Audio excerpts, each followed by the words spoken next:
ఒక మనిషి తన జీవితంలో విజయం సాధించాలంటే ఎన్నో కొలమానాలు ఉంటాయి. అలాంటిది ఒక నాయకుడిగా విజయం సాధించాలంటే కేవలం కష్టపడితే సరిపోతుందా అంటే సరిపోదు.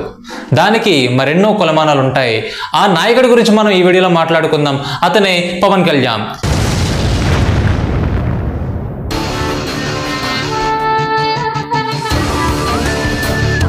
ఇంకెందుకు లేటు ఈ వీడియోని ఒక లైక్ చేసి కంటిన్యూ చేయండి. నా పేరు Balakrishna and welcome to Content Speaks official.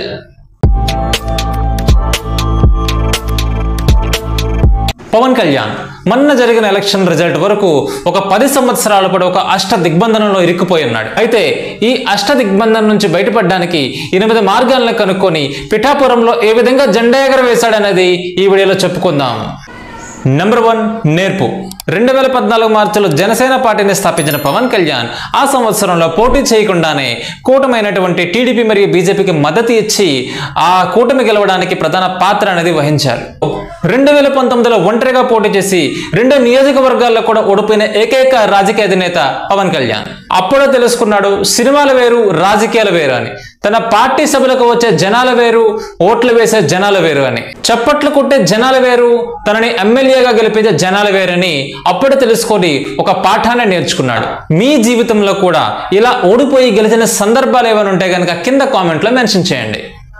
Number 2, పట్టుదల. ఒక పార్టీ అధినేత పోటీ చేసిన 2 స్థానాల్లో ఓడిపోయి తన పార్టీలో ఉన్న ఏకైక ఎమ్మెల్యే గెలిస్తే దానికి మించిన అవమానం ఇంకొకటి ఉండదేమో. అది జీర్ణించుకోవడం కూడా చాలా కష్టం.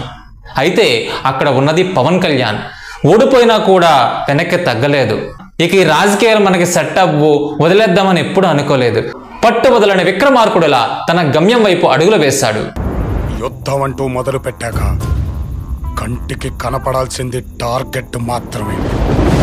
నెంబర్ 3, సహనం. తన గమ్యం వైపు వెళ్లే మార్గంలో ఎన్నో ఆటుపోట్లను ఎదుర్కొన్నాడు. ఎవరు ఎన్ని రకాలుగా తనని కిందపరిచినా, వ్యక్తిగత జీవితం మీద ఎన్ని బురదలు చెల్లినా, తన ఫ్యామిలీని తిట్టినా కూడా ఎప్పుడు తన సహనాన్ని కోల్పోలేదు. నెంబర్ 4, నిజాయితీ. తను చెప్పే ప్రతి మాట వాస్తవానికి చాలా దగ్గరగా ఉంటాయి. 2024 ఎలక్షన్లో జగన్ ని గద్దె దింపడమే లక్ష్యంగా పెట్టుకుని పనిచేశాడు. లాస్ట్ ఎలక్షన్ లో ఒక్కచోట కూడా గెలిపించని తనను ఈ ఎలక్షన్ లో ఒంటరిగా పోటీ చేస్తే ఏ విధంగా పార్టీని గెలిపిస్తారని జనాలతో చెప్పి టీడీపీ మరియు బీజేపీతో పొత్తు కుదుర్చుకున్నాడు. అదే విధంగా అడగకపోతే అమ్మైనా అన్నం పెట్టదంటారు. దయచేసి నాకు ఈ ఎలక్షన్ లో నన్ను గెలిపించండి అని చెప్పి చాలా నిజాయితీగా అడగడం జరిగింది. ఇప్పుడు దాకా నేను నోరు తెరిచి ఎవరిని అడగల. నేను మీకోసం నిలబడతాను, నన్ను గెలిపించండి. Number 5, consistency.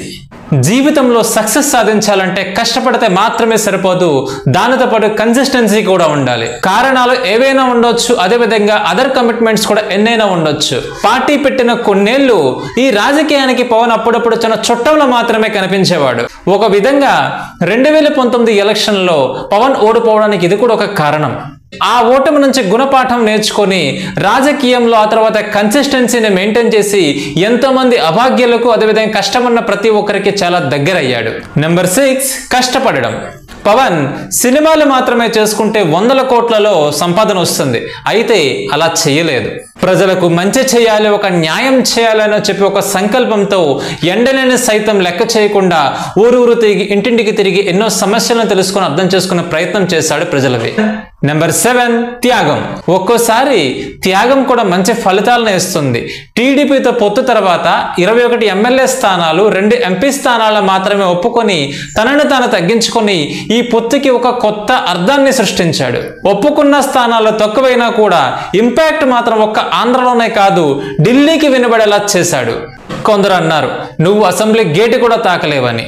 అసెంబ్లీ గేటు కాదు కదా, అసెంబ్లీని దాటి పార్లమెంట్ భవన్లోకి అడుగుపెట్టి నరేంద్ర మోడీతో చర్చల్లో పాల్గొనేలాగా చేశాడు.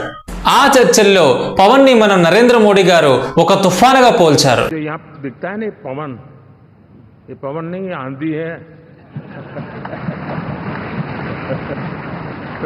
ఎవరిని తక్కువ అంచనా వేయకూడదు.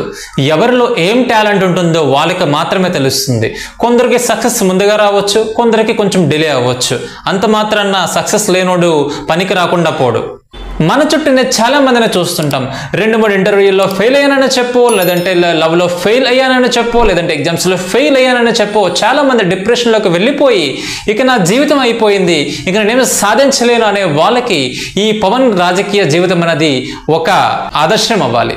ఇలా పవన్కి రాజకీయంలో సక్సెస్ రావడానికి 10 సంవత్సరాలు పట్టింది. మీ జీవితంలో మీరు సక్సెస్ అవ్వడానికి ఎంత టైం పట్టింది కింద కామెంట్లో మెన్షన్ చేయండి. ఇక ఈ అష్టదిగ్బంధనం నుంచి పవన్ ఎంచుకునే ఆఖరి అస్త్రం బాధ్యత. 2009లో ప్రజారాజ్యం పార్టీని మొదలుపెట్టిన చిరంజీవి ఆ ఎన్నికల్లో అధికారం రాకపోయేసరికి కాంగ్రెస్ పెట్టిన ప్రలోభాలకి లోనయ్యి ఆ పార్టీని కాంగ్రెస్ లో విలీనం చేయడం జరిగింది. అయితే ఈ ఎఫెక్ట్ మాత్రం పవన్ పార్టీ పెట్టిన మొదటి రోజు నుంచి చాలా గట్టిగా తగిలింది. ఒక విధంగా పొలిటికల్ గా పవన్ ఇన్నాళ్ళు సక్సెస్ అవ్వకపోవడానికి కారణం కూడా ఇదొకటి. ఈ విధంగా అన్నయ్య చిరంజీవి చేసిన పని వల్ల పవన్ కళ్యాణ్కి అదేవిధంగా వాళ్ళ ఫ్యామిలీని కూడా ఒక తీరని మచ్చలా మిగిలింది. ఆ మచ్చని చెరిపే బాధ్యత కూడా పవన్ తన భుజాల మీద వేసుకున్నాడు. ఈ సక్సెస్ తో తన మీద పడిన మచ్చని అదేవిధంగా తన ఫ్యామిలీ మీద పడిన మచ్చను కూడా చెరిపేశాడు. ఇప్పుడు ఉన్న యువత అర్థం చేసుకోవాల్సింది ఏంటంటే కష్టాల్లో వచ్చినప్పుడు ఎలా ఎదుర్కోకూడదనే విషయాన్ని చిరంజీవి ఉదాహరణ అయితే, కష్టం వచ్చినప్పుడు ఎన్ని అడ్డంకులైనా ఎదుర్కొని ముందుకు తీసుకెళ్లాలన్నది పవన్ కళ్యాణ్ సిద్ధాంతం. ఈ విధంగా పవన్ ని ఒక ఇన్స్పిరేషన్ గా తీసుకోవచ్చు. ఇక ఆఖరిగా మనందరికీ తెలుసు పవన్ సినిమాల్లో ఒక ట్రెండ్ సెట్టర్ అని.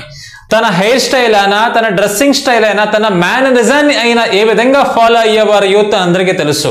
అయితే ఇది కేవలం సినిమాలకే పరిమితం కాకుండా నిజ జీవితంలో ఎంతో మంది యువతకు తన రాజకీయ జీవితం ద్వారా ఒక ట్రెండ్ సెట్టర్ గా అవుతున్నాడు. అంటే మీ అందరికీ రాజకీయాల్లోకి వచ్చేయమనడం నా ఉద్దేశం కాదు, తన రాజకీయ జీవితాన్ని మీరు ఇంప్లిమెంట్ చేయండి మీ జీవితంలో అని చెప్పడం నా ఉద్దేశం. పవన్ పొలిటికల్ జర్నీ ఇన్స్పిరేషన్ గా మీకు అనిపిస్తే కనుక కింద కామెంట్లో తప్పకుండా మెన్షన్ చేయండి. పవన్ ఎప్పుడూ తన గతాన్ని మర్చిపోలేదు. ఎంత ఎదిగినా ఒదిగే గుణాన్ని పవన్లో చూడొచ్చు. ఎమ్మెల్యేగా గెలిచిన పవన్ కళ్యాణ్ తనకు జీవితాన్ని ప్రసాదించిన తన అన్నయ్య చిరంజీవి దగ్గర వెళ్ళి తన కాళ్ళ మీద సాష్టాంగ నమస్కారాలు పడి తన కృతజ్ఞతను ఈ విధంగా తీర్చుకున్నాడు. ఇలా ఈ 10 ఏళ్ల పాటు ఎన్నో ఆటుపోట్లను ఎదుర్కొంటూ రాజకీయంలోకి కొత్త చాప్టర్ను ప్రవేశపెడుతున్న పిఠాపురం ఎమ్మెల్యే పవన్ కళ్యాణ్ గారికి కంగ్రాచులేషన్స్ చెబుతూ ఈ వీడియోని ఇక్కడతో ముగిస్తున్నాను. Once again congratulations to Pawan Kalyan. Video నచ్చితే తప్పకుండా సబ్స్క్రైబ్ చేసి పక్కనున్న బెల్ ఐకాన్ని క్లిక్ చేయండి. అదేవిధంగా మీ ఫ్రెండ్స్ అండ్ ఫ్యామిలీ మెంబర్స్ కూడా ఈ వీడియోని షేర్ చేయండి. ఇలాంటి మంచి కంటెంట్ మళ్ళీ మీ ముందుకు వస్తాను. అంతవరకు signing off content Speaks official.